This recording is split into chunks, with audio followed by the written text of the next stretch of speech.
The plan is to win. I think it was one of our targets. We reached the final. It's one game remains, so when we reach the final, we want to win it. So we are going to play for that.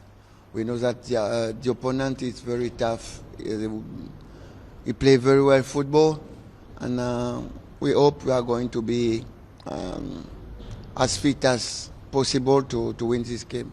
It's a cup. It's a cup of it's a Tanzania Cup. It's a CRDB, but Tanzania. That means when you win that, you are champion in Tanzania. It's really important for us to win that, and also to get a trophy this year. We didn't have a trophy this year, so it will be very nice to join a trophy to bring a trophy for Azam. I know that everywhere you are, maybe it won't be possible to be here during the game, but we are together. We know that we are going to push us, and we are going to do everything tomorrow to win the cup for you, so we can celebrate together to bring this team as high as possible. We are going to stay ourselves. I think from the beginning of the season, we play like that. We care about ourselves. We watch our opponent, but we want to play our game. We want to keep the ball, to move the opponent, and to create possibilities to score.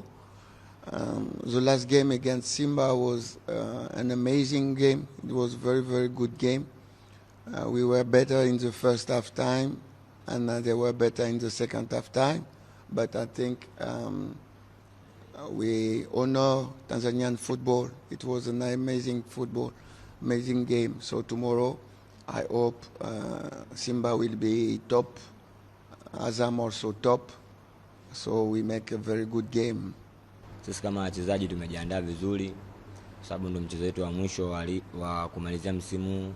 Kila mchezaji ana shauku ya kushinda ubingwa huu hapa. Sisi tukiwa pamoja na walimu wetu tunaamua kushinda ubingwa huu ili kujiandikia historia ambayo nzuri kwenye klabu. Tunaelewa ukubwa wa mchezo, kama ukipoteza ndio unakuwa ushamaliza mpaka msimu unaokuja. Sisi kama wachezaji tunaenda kupambana kwa asilimia zote 100 ili kuhakikisha tunaweza kuwini mchezo huu hapa na kuweza kuwa mabingwa kwenye mashindano hapa ya FA.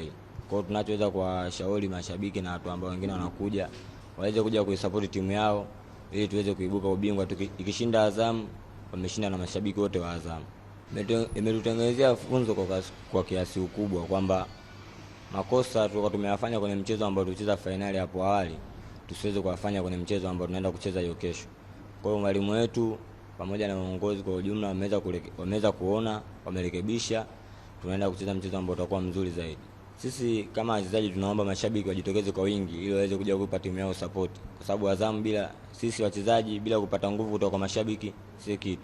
Kwa hiyo sisi tunachowaahidi washabiki wetu wa Azam FC waje kutarajia mchezo mzuri na waje kusupport timu yao tunapoenda kupambana kwa asilimia zote ili tuhakikishe tunawini hili kombe.